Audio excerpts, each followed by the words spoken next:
സ്ഥാനാർത്ഥികൾ എല്ലാതും ആദ്യം വന്നത് ഞങ്ങളുടെയാണ്.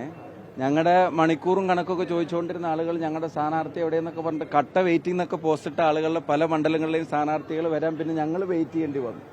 ഇന്നിപ്പോൾ നോമിനേഷൻ ഡേയുടെ ലാസ്റ്റ് ഡേറ്റ് ആയതുകൊണ്ടാണ് പല സ്ഥാനാർത്ഥികളെ ഉന്തി തള്ളിന്നലെ അവർ കണ്ടുപിടിച്ചത്.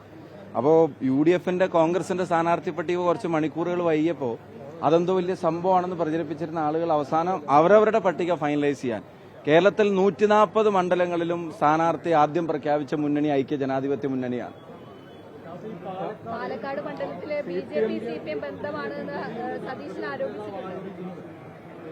അത് അവിടെ എന്ത് ഡീല് ആര് തമ്മിലുണ്ടാക്കിയാലും ജനങ്ങൾ UDFുമായിട്ടാണ് പാലക്കാട് ഡീല്. അത് കഴിഞ്ഞ തെരഞ്ഞെടുപ്പിലും ഞാൻ പറഞ്ഞതാണ്. ആ കഴിഞ്ഞ തെരഞ്ഞെടുപ്പിലും പറഞ്ഞത് ജനങ്ങൾ ഏറ്റെടുത്ത് നമുക്ക് എല്ലാവർക്കും അറിയും. അപ്പൊ പാലക്കാടിനെ സംബന്ധിച്ചിടത്തോളം ഐക്യ ജനാധിപത്യ മുന്നണി അവിടെ ജയിക്കണം എന്നുള്ളത് ജനങ്ങളുടെ ആഗ്രഹമാണ്. അതിനകത്ത് പിഷാരടി തന്നെ കഴിഞ്ഞ ദിവസം വ്യക്തമാക്കി. ഇപ്പം അദ്ദേഹം പറഞ്ഞു ഞാനൊരു സിനിമാക്കാരൻ കലാകാരൻ എന്നുള്ള രീതിയിൽ ജയിച്ചു വന്നു എന്ന് കേൾക്കുന്നതിനേക്കാളും ഞാൻ കേൾക്കാൻ ആഗ്രഹിക്കുന്നത് UDF പ്രവർത്തകനായ കോൺഗ്രസിന് ഒരു ഭരണ സംവിധാനങ്ങളുടെ പിന്തുണ ഇല്ലാതിരുന്ന കാലത്ത് ജീവിക്കുന്ന മുനിസിപ്പാലിറ്റിയിലോ സംസ്ഥാനത്തോ രാജ്യത്തോ ഒന്നും ഭരണമില്ലാത്ത കാലത്ത് രാഹുൽ ഗാന്ധിയോടൊപ്പം വർഗീയതക്കും വിദ്വേഷത്തിനും ഭക്ഷണത്തിന്റെയും വസ്ത്രത്തിന്റെയും പേരിൽ നടക്കുന്ന അതിക്രമങ്ങൾക്കുമെതിരെ രാജ്യം ഒരുമിക്കാൻ നടത്തിയ ഒരു ക്യാമ്പയിന്റെ ഭാഗമായി കോൺഗ്രസിനോടൊപ്പം വന്ന ഒരാളാണ് പിഷാരടി. ആ രാഷ്ട്രീയം പറഞ്ഞ് തന്നെ വിജയിക്കണം എന്നുള്ളതാണ് അദ്ദേഹം ആഗ്രഹമോടെ പ്രകടിപ്പിച്ചത്. എന്ന് മാത്രമല്ല അവിടെ ആരൊക്കെ തമ്മിലാണ് മത്സരം എന്നുള്ളതും എല്ലാവർക്കും അറിയാം. എന്താണെങ്കിലും അത്തരം ഡീലുകളൊന്നും അതാത് പാർട്ടികളുടെ പ്രവർത്തകർ പോലും ഏറ്റെടുക്കില്ല. ജനങ്ങളുമായിട്ടുള്ള ഡീല് UDF ഉറപ്പിച്ചിട്ടുണ്ട്. ഞങ്ങൾ അവിടെ ജയിക്കും.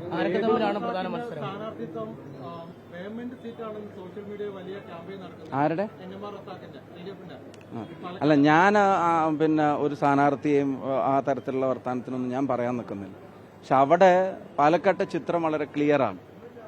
LDFനെ സംബന്ധിച്ചിടത്തോളം അവര് എന്താണ് പാലക്കാട് ആഗ്രഹിക്കുന്നതെന്ന് അവരുടെ പ്രവർത്തകർക്ക് പോലും സംശയം വരുന്ന തരത്തിലാണ് ചില തീരുമാനങ്ങൾ ഉൾക്കൊണ്ടിട്ടുള്ളത്. ഞാൻ ആരെയും സ്ഥാനാർത്ഥികളെ വ്യക്തിപരമായിട്ടൊന്നും ആക്ഷേപിക്കാൻ ഞാനില്ല.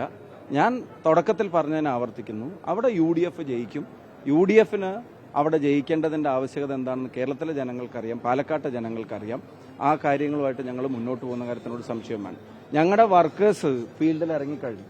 140 സ്ഥാനാർത്ഥികളായി, കാൻഡിഡേറ്റ്സ് ഫീൽഡ് ചെയ്ത് കഴിഞ്ഞു. തെരഞ്ഞെടുപ്പ് ചിത്രം മാറുകയാണ്. ഈ PR എക്സസൈസും ഗവൺമെന്റിന്റെ പെരുമാറ്റച്ചട്ടങ്ങൾ നിലവിൽ വന്നതോടുകൂടി ജനങ്ങളുടെ പണം കൊണ്ട് ദൂർത്തടിച്ചിരുന്ന PR എക്സസൈസ് നിർത്തേണ്ടതായിട്ട് വന്നു. ഇപ്പൊ വീണ്ടും ജനങ്ങളുടെ പ്രശ്നങ്ങൾ ചർച്ചയാവുകയാണ്. ഞാൻ ബഹുമാനപ്പെട്ട മാധ്യമങ്ങളോട് ചോദിക്കുന്നു, 5 പേർ മെഡിക്കൽ കോളേജിലെ ഫയർ ഇഷ്യൂവുമായി ബന്ധപ്പെട്ട് അവിടെ ഒരു സെക്കൻഡ് അത് ചെയ്യരുതേ. നമ്മൾ പറയുന്ന കാര്യങ്ങൾ ഞാൻ ഒരു സെക്കൻഡ് അവരവരുടെ ജോലി ചെയ്യട്ടെ. നിങ്ങൾ അതിനനുവദിക്കുക. അവർ നമ്മുടെ കാര്യങ്ങൾ ജനങ്ങളിലേക്ക് എത്താൻ വേണ്ടിയാണല്ലോ പറയുന്നത്. അപ്പൊ അതിനനുവദിക്കുക. ഞാൻ പറഞ്ഞു വന്നത്, തിരുവനന്തപുരം മെഡിക്കൽ കോളേജിൽ 5 പേരുടെ ജീവൻ പൊലിഞ്ഞു തീപിടുത്തത്തിലല്ലേ. 5 പേരാണെന്ന് ഞാൻ മനസ്സിലാക്കുന്നത്. എന്താ കേരളത്തിലെ മാധ്യമങ്ങൾക്ക് അതൊരു പ്രധാനപ്പെട്ട ചർച്ചയാവാത്തത്? കോഴിക്കോട്ടെ മെഡിക്കൽ കോളേജിൽ പൊലിഞ്ഞപ്പോ അത് ഒറ്റപ്പെട്ട സംഭവമാണ്, ഇനി ആവർത്തിക്കില്ല എന്ന് പറഞ്ഞു. എന്നിട്ട് കോഴിക്കോട്ടെ മെഡിക്കൽ കോളേജിന് ശേഷം തിരുവനന്തപുരത്തെ മെഡിക്കൽ കോളേജിൽ 5 പേരുടെ ജീവൻ പോവുകയാണ്. അപ്പോൾ ഈ ഭരണരംഗത്തുള്ളവരുടെ അനാസ്ഥകൾ മനുഷ്യന്റെ ജീവൻ എടുക്കുകയാണ്. റോട്ടിൽ ഗുണ്ടകൾ പരസ്യമായി ഏറ്റുമുട്ടി ആളുകളെ കൊല്ലുക പട്ടാപ്പകൽ നിങ്ങൾ കണ്ടതാണ്. അപ്പോൾ ജനങ്ങളുടെ പ്രശ്നങ്ങൾ വീണ്ടും ചർച്ചയാവാണ്. UDFന്റെ കാൻഡിഡേറ്റ്സും പ്രവർത്തകരും ഫീൽഡ് ചെയ്തിട്ടുണ്ട്. തെരഞ്ഞെടുപ്പിന്റെ അജണ്ട ജനകീയ പ്രശ്നങ്ങൾ തന്നെയായിരിക്കും. അതിൽ തന്നെയാണ് ഞങ്ങൾ ഈ ഗവൺമെന്റിനെ കോർണർ ചെയ്യാൻ പോകുന്നത്. ഭരണവിരുദ്ധ വികാരം എന്നുള്ളതൊരു യാഥാർത്ഥ്യമാണ്, ഒരു വസ്തുതയാണ്. അത് പേരാമ്പ്രയിലൊക്കെ നിൽക്കുമ്പോൾ ശരിക്കും അനുഭവപ്പെടുന്നുണ്ട്.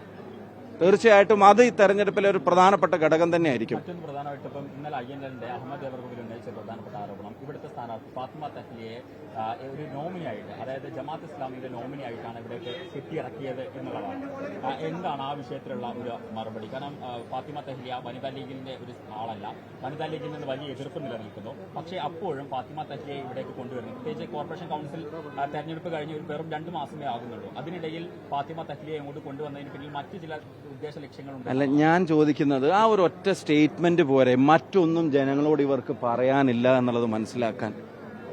ഈ വിഭാഗീയതയും തമ്മിലടിപ്പിക്കാനും നടത്തുന്ന ശ്രമങ്ങളല്ലാതെ ജനങ്ങളോട് വേറെ എന്തെങ്കിലും പറയാനുള്ള ഒരു മുന്നണിയോ പാർട്ടിയോ നേതാക്കന്മാരോ ആണോ അവർ?